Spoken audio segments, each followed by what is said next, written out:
Good morning and जय Hind. This is Manoj Sharma. Class 9th mathematics में हम एलसी डिस्कशन कर रहे थे, जिसका टॉपिक है लीनियर इनइक्वेशंस इन वन वेरिएबल। एक बार हम इसके टर्म्स फिर से रिवाइज कर देते हैं और कुछ क्वेश्चंस देखते हैं आज। तो लीनियर इनइक्वेशंस क्या होते हैं? Linear inequalities is an inequality which involves a linear function. Linear function क्या होता है? कभी आपने लीनियर पॉलिनोमियल, लीनियर इक्वेशन के बारे में सुना है, जहाँ पर वेरिएबल की पावर 1 होती थी, लाइक 2x + 3 = 5। अब यहाँ पर ये क्या है? 1 वेरिएबल में है, क्योंकि यहाँ पर केवल x ही एक वेरिएबल यूज़ हो रहा है। साथ ही साथ x की जो पावर है वो 1 है। सो ये एक लीनियर फंक्शन हुआ और इक्वल लगा हुआ है किसी नंबर के साथ, किसी वैल्यू के साथ, किसी वेरिएबल के साथ इसे कंपेयर किया जा रहा है, तो ये एक इक्वेशन हुआ। सॉल्व करते हैं तो x की वैल्यू क्या मिलती है? फाइनली मिलेगी आपको 2/2 यानी 1। अगर आप ध्यान से देखें सॉल्व करने पे आपको मिलेगा 1। सो यहाँ पर x की पर्टिकुलर वैल्यू आई, जिसको कह रहा है कि =1, मतलब x की वैल्यू 1 है। पर इनइक्वालिटीज़ में आपको कुछ ऐसे सिंबल दिखते हैं, less than, greater than, less than और equal to, not equal to and greater than और इक्वल टू। जहाँ पर ये भी कंडीशन होती है कि x के नंबर्स लेस देन 2 या 1 हो सकते हैं। सपोज करिए इसको चेंज करके हम क्या लिखते, 2x + 3 greater than 5, 2x + 3 greater than 5। सो सॉल्व करते वक्त हमको क्या मिलता? x is greater than 1। अब यहाँ पर x इज़ ग्रेटर देन 1 का मतलब ये हो गया कि x की वैल्यू 1 से बड़ी है। अब नंबर सिस्टम या नंबर लाइन की बात कर लें आप, तो नंबर लाइन पर 1 से बहुत ज़्यादा नंबर हैं जो बड़े हैं, बहुत सारे नंबर हैं जो बहुत बड़े हैं, है ना। 1 से बड़ा 1.1 है, 1 से बड़ा 1.2 है, 1 से बड़ा 2 है, 1 से बड़ा 5 है, 1 से बड़ा 100 है। तो कोई भी नंबर जो 1 से बड़ा है वो x ले सकता है। ये कंडीशन हुई। अगर यहाँ पर ग्रेटर देन और इक्वल टू का सिंबल होता तो यहाँ भी हमारे पास आता ग्रेटर देन और इक्वल टू, यानी कि x की वैल्यू 1 या 1 से बड़ी हो सकती है। यही फ़र्क है इक्वेशन और इनइक्वेशंस में। करेक्ट। कितने फॉर्म्स दिखते हैं हमें? Inequalities of the form ax + b less than c, ax + b greater than c, ax + b less than और equal to c, ax + b greater than और इक्वल टू c। यहाँ पर आप देखेंगे इन दोनों पहले और सेकंड फॉर्म में कहीं भी इक्वल की कंडीशन नहीं है। इनको हम कहते हैं स्ट्रिक्ट इनइक्वालिटी।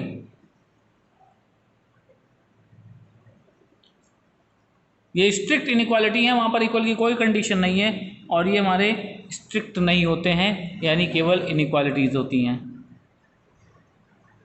करेक्ट।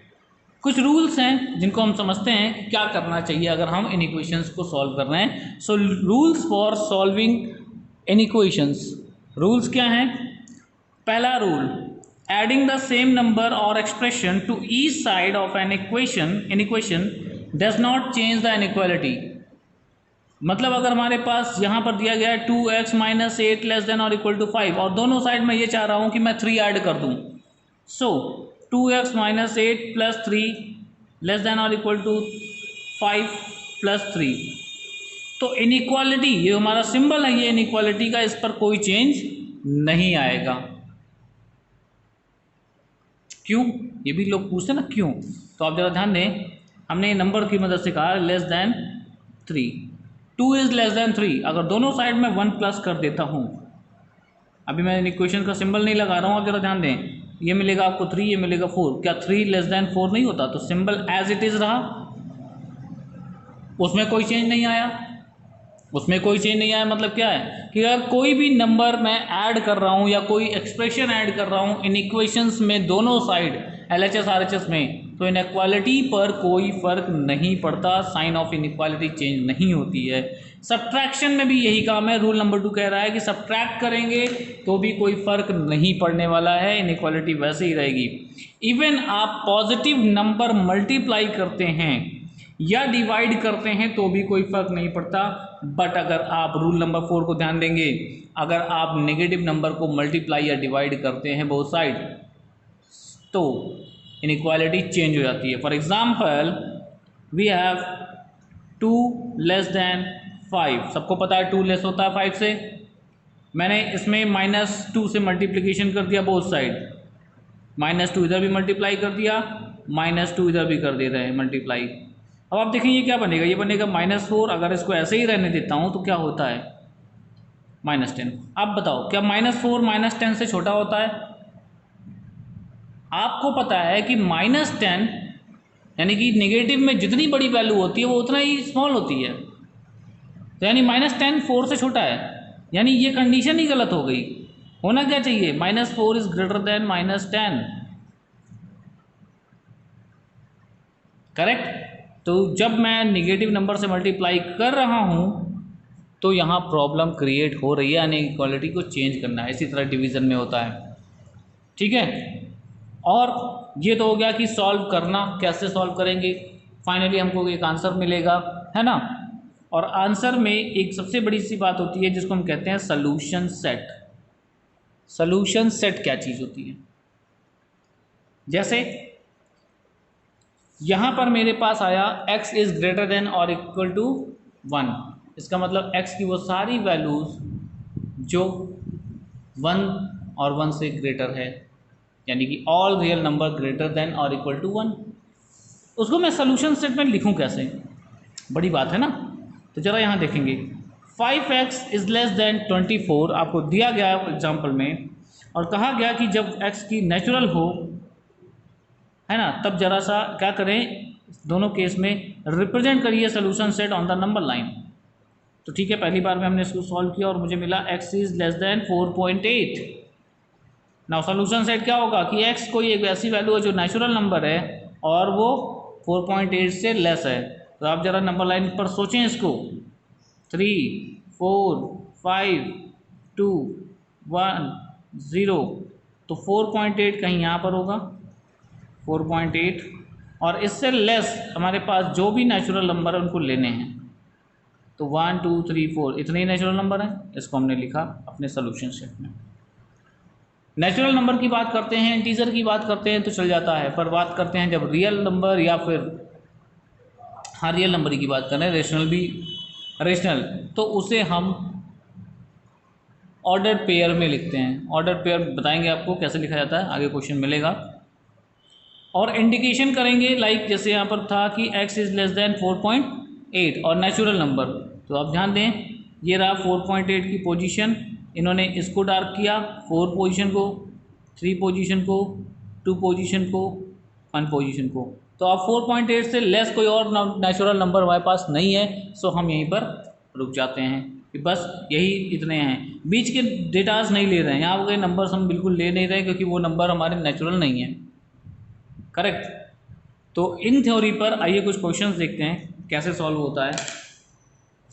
देखिए बड़ा सिंपल सा क्वेश्चन दिया गया है कि फिल इन द ब्लैंक्स, दिख रहा है आपको, फिल इन द ब्लैंक्स क्या कह रहा है,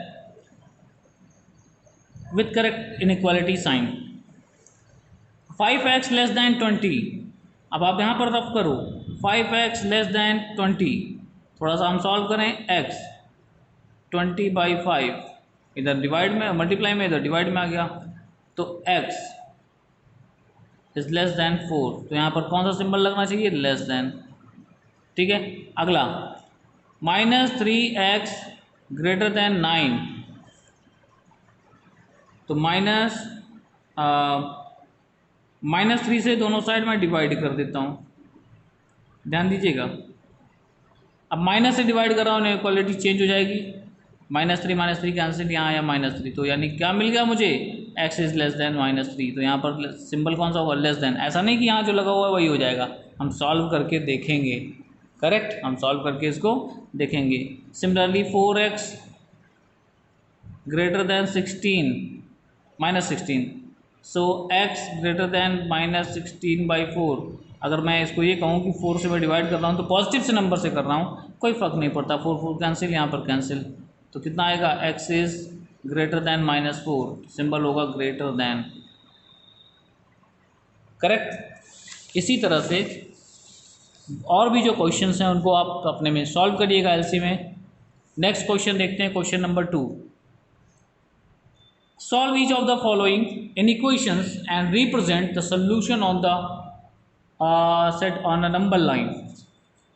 ये रहा, कह रहा है कि जब x बिलोंग्स करेगा नेचुरल नंबर में, मतलब x जो भी होगा वो नेचुरल नंबर होगा, तो ठीक है। 15x less than 73, now x is less than 73 upon 15। 73 upon 15 अगर आप डिवाइड करेंगे तो आपको कितना मिलेगा, थोड़ा सा सोचिए।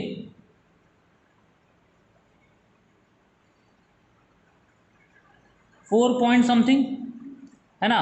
15 4 या 60 होता है, तो 4 पॉइंट समथिंग आएगा, यानी अप्रॉक्सीमेटली हम ये कह सकते हैं कि ये 4 पॉइंट समथिंग कुछ है ना। अब सोचने वाली बात है, तो हमने ये बना लिया, नंबर लाइन पर आए और उसके बाद हमने यहाँ पर 0 1 2 3 4 मार्क किया, -1 -2 -3, फिलहाल इसकी रिक्वायरमेंट तो है नहीं। So natural number less than 4 point something, 4 point something मतलब यहाँ पर कहीं बीच में, इससे नीचे जो भी नेचुरल नंबर है, लेस देन की बात किया है नीचे, तो मेरे पास कौन कौन से हैं, 4 3 2 1, इतने नेचुरल नंबर हैं। और ये मेरा रिप्रेजेंट हो गया ऑन अ नंबर लाइन। अगर आपको सोल्यूशन सेट लिखना है तो आप लिखेंगे x is equal to what, 1 2 3 4 as a set. तो ये हमारा रिक्वायर्ड आंसर हो गया। इंटीजर के लिए आपको बहुत सारे नंबर इधर मिलेंगे, ठीक है, माइनस में भी। तो आज के लिए इतना ही, आगे क्वेश्चंस आप सॉल्व करिए, नेक्स्ट डे हम फिर से इसको देखेंगे। थैंक यू एंड जय हिंद।